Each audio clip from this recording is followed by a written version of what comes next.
मुरादाबाद विकास प्राधिकरण के बीसी जहां अवैध निर्माणों पर लगातार कार्रवाई करते हुए अवैध निर्माणों पर सील लगा रही हैं और कानूनी कार्रवाई कर उन्हें ध्वस्त करवा रही हैं। मगर आपको बता दें, मुरादाबाद विकास प्राधिकरण के जेई गिरीश पांडे और सुपरवाइजर की मिलीभगत से लगातार महानगर के अंदर अवैध निर्माण तेजी से हो रही हैं। विकास प्राधिकरण लगातार पब्लिक से अपील कर रहा है कि बिना नक्शा पास कराए अवैध तरीके से निर्माण न कराएं। उसके बावजूद भी जेई गिरीश पांडे और सुपरवाइजर की मिलीभगत से पैसे और रसूखदार लोग अवैध निर्माण धड़ल्ले से कर रहे हैं। वहीं कोई आम आदमी किसी प्रकार का निर्माण करता है तो मुरादाबाद विकास प्राधिकरण के जेई और सुपरवाइजर दुनिया भर के नियम बताकर उसके निर्माण पर रोक लगाकर सील लगा देते हैं या उसे ध्वस्त कर दिया जाता है।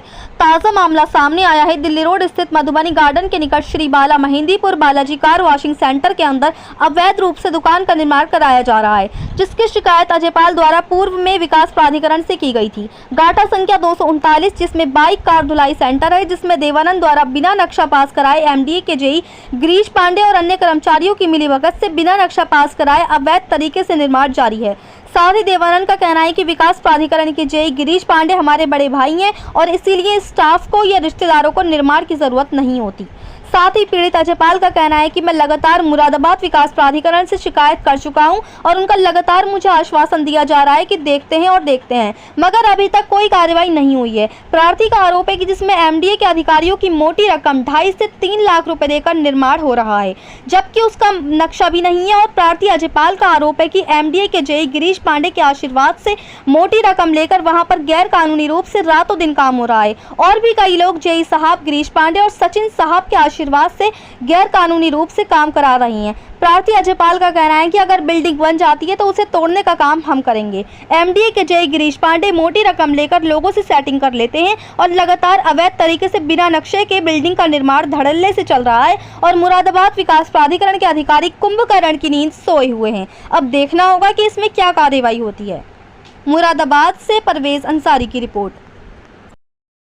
ये एमडीए में जो शिकायत दी है, किस मामले में आपने शिकायत दी है, क्या है पूरा मामला बताइए। सर ऐसा है कि 20/3 में मैंने डाक के माध्यम से एक शिकायत पत्र भेजा था और एमडीए को। उसका गाटा संख्या 239 है और ये आपने देखा होगा कि दिल्ली रोड पे वो अपेक्स हॉस्पिटल के बराबर में एक कार और बाइक सर्विसिंग सेंटर है। उसमें जो है उस पर तो मुकदमा भी वांछित है, उसमें मुकदमा भी हो रहा है और गैर कानूनी तरीके से वहाँ पे काम चल रहा है। उसका एक शटर लगा दिया गया है बाहर से और अंदर उसका सारा काम हो रहा है, काम चल रहा है।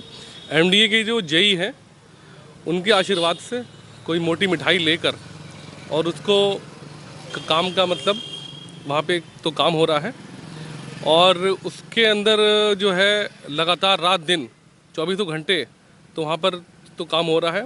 बस मैं यही कहना चाहता हूँ कि जब उसमें एक मुकदमा दायर है और इसमें ये काम वहाँ पर क्यों हो रहा, नक्शा भी पास नहीं है उसका, तो काम ऐसे कैसे हो सकता है।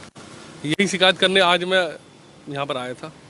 अच्छा, क्या मानते हैं, एक तरफ तो एमडीए कहते हैं कि हमें कोई भी निर्माण नहीं होगा बिना नक्शे के, और धड़ाके के साथ हमें जेई जो है मोटी रकम लेकर कहीं ना कहीं मोटी रकम जी बिल्कुल जी मिठाई लेकर कहीं ना कहीं हमें अवैध निर्माण करवा रहा है। सर मैं बताऊं कि इस टाइम एमडीए के द्वारा इतना ज़्यादा लोग गैर कानूनी काम तो कर रहे हैं।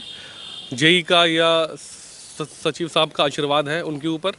एक मोटी मिठाई का अर्थ तो आप तो समझ ही गए होंगे मैं कहाँ से, मतलब आपको लग जाएगा मिठाई क्या रकम की बात है। अब जैसी प्रॉपर्टी है वैसा रकम देकर उनके एरिया के जो जेई होते हैं एमडीए के, वो उनसे सेटिंग कर लेते हैं।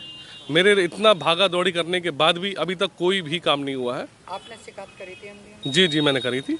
एमडीए में क्या मैंने डाक द्वारा किया था। अब मैं आरटीआई भी मैंने डाल रखी है।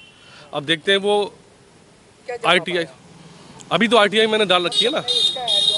हाँ, उन्होंने बस एक आश्वासन है कि हाँ हम देख रहे हैं। अब वो देखते देखते में सारी बिल्डिंग खड़ी हो जाएगी, एक दिन सारा जो है काम हो जाएगा और ही कुछ नहीं कर पाएंगे। तो फिर कहीं ना कहीं एमडीए का बिल्कुल सर, बिल्कुल सर, 100%। क्या रोल एमडीए का रोल यही है। मैं तो यही कहूँगा कि जब उस प्रॉपर्टी पे मुकदमा दायर है, जब वो जी बिना नक्शे पास हुए, बिना उसका सर नक्शा भी नहीं है। एक पॉइंट तो ये है मेरा। दूसरा पॉइंट सर ये है कि नक्शा पास भी नहीं हो सकता है क्योंकि उस पर 2 लोगों का पहले से झगड़ा चल रहा है, अदालत में उसका तो मुकदमा है।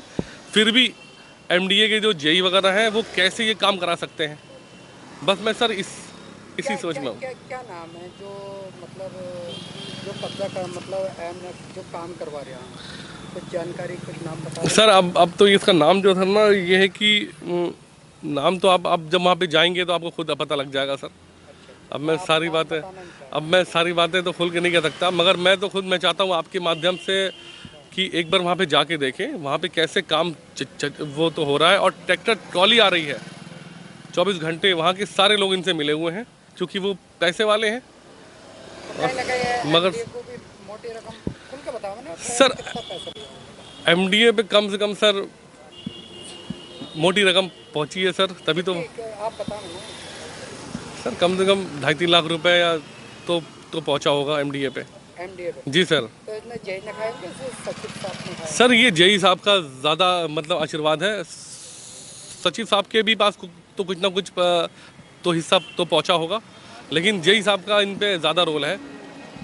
और सर आपके माध्यम से अगर कुछ हो सकता है तो देखिए, वरना तो मैं तो आज क्या ना कमिश्नर साहब के पास आया हूँ, उनसे अपनी गुहार लगाऊंगा मैं अपनी। नहीं देखिए सर, जो सच्चाई होती है, सच्चाई को तो आँच नहीं है, आज नहीं कल नहीं परसों सर मुझे इंसाफ मिलेगा। सर अगर बिल्डिंग बन गई तो सर वो बिल्डिंग तोड़ने का भी काम हम ही कराएंगे। हमारे कमिश्नर साहब के पास मैं आया हूँ, उनसे मेरा टाइम हो गया, इतने में आप आ गए, मगर मैं उनसे ज़रूर मिलूंगा। बिल्डिंग सर बन जाएगी तो बन जाएगी, कोई बात नहीं, मगर मैं अपने काम में सर मैं लगा रहूँगा। Thank you sir.